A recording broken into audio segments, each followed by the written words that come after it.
Santapan Harian. Hari ini kita akan membaca Yohanes pasal yang ke-7 ayat 45 hingga ayatnya yang ke-52. Namun sebelumnya, mari kita berdoa. Engkau menarik kami dari keriuhan dunia dan mendekap kami dengan lembut untuk menikmati sabdamu. Di dalam keteduhan kasih-Mu ya Kristus Yesus, kami berserah. Amin. Yohanes 7 ayat 45-52. Kemudian penjaga-penjaga itu kembali kepada imam-imam kepala dan orang-orang Farisi yang berkata kepada mereka, "Mengapa kamu tidak membawanya?" Jawab penjaga-penjaga itu, "Belum pernah seorang pun berkata seperti orang itu." Lalu jawab orang-orang Farisi itu kepada mereka, "Apakah kamu juga disesatkan? Adakah seorang di antara pemimpin-pemimpin yang percaya kepadanya atau seorang di antara orang-orang Farisi? Tetapi orang banyak ini yang tidak mengenal hukum Taurat, terkutuklah mereka." Nikodemus, salah seorang dari mereka yang dahulu datang kepadanya, berkata kepada mereka, "Apakah hukum Taurat kita menghukum seseorang sebelum ia didengar dan sebelum orang mengetahui apa yang telah dilakukannya?"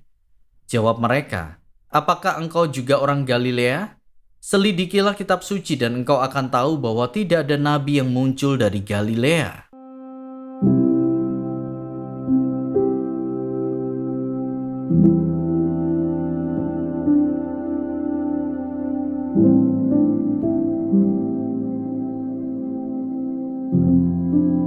Sahabat Scripture Union Indonesia, menjadi pembela kebenaran tentu bukan perkara mudah, apalagi jika kita sudah tahu bahwa itu beresiko. Karena itu tidak heran jika ada banyak orang termasuk anak-anak Tuhan yang seringkali jika diperhadapkan pada situasi seperti itu, memilih untuk bungkam dengan alasan demi keselamatan diri. Perikop yang kita baca saat ini menceritakan kisah tentang Nikodemus, seorang murid Yesus yang sedang berjuang menjadi pembela kebenaran. Apa itu pembela kebenaran dan apa yang ia bela? Nikodemus membela kebenaran tentang Yesus. Ketika imam-imam kepala dan ahli-ahli Taurat mencari-cari kesalahan Yesus, Nikodemus dengan berani membela. Katanya, "Apakah hukum Taurat kita menghukum seseorang sebelum ia didengar dan sebelum orang mengetahui apa yang telah dilakukannya?" Nikodemus tentu sadar bahwa apa yang dilakukannya ini sangatlah berisiko. Ia bisa saja menjadi bahan perundungan orang Farisi, dihina, bahkan dicari untuk dibunuh seperti Yesus. Dari mana keberanian Nikodemus berasal? Nikodemus adalah seorang yang pernah diceritakan di pasal ketiga sebelum perikop ini. Ia pernah datang bercakap-cakap dengan Yesus. Percakapannya dengan Yesus telah membuat kerohanian dan pengertiannya bertumbuh. Ia tidak lagi memandang Yesus dari sudut pandang para pemimpin Yahudi. Namun setelah dilahirkan kembali, ia berani membela Yesus yang diperlakukan secara tidak adil. Di sini kita belajar bahwa orang yang sudah bertemu Yesus secara pribadi akan memiliki pengertian dan cara pandang yang berbeda terhadap sesuatu hal.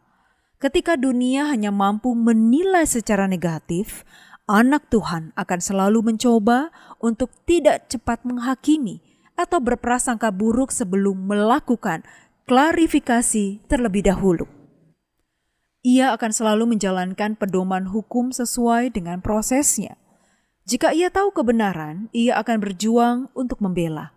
Ia tak peduli apakah yang dibelanya orang kecil atau bukan, karena baginya kebenaran mutlak diperjuangkan.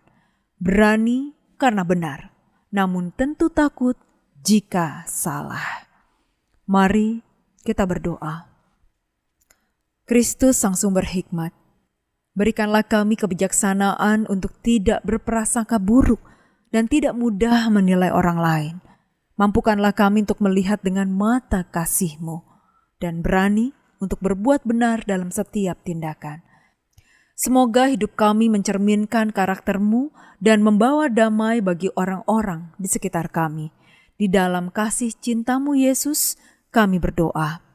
Amin. Kiranya firman Tuhan yang Anda dengarkan menjadi berkat, hingga Anda memiliki kehidupan rohani yang segar, kuat, dan sigap. Jika Anda menginginkan buku santapan harian, silakan kirimkan nama, alamat lengkap, dan kode pos beserta nama radio yang Anda dengarkan ke nomor 0811 9910 377. Tuhan Yesus memberkati.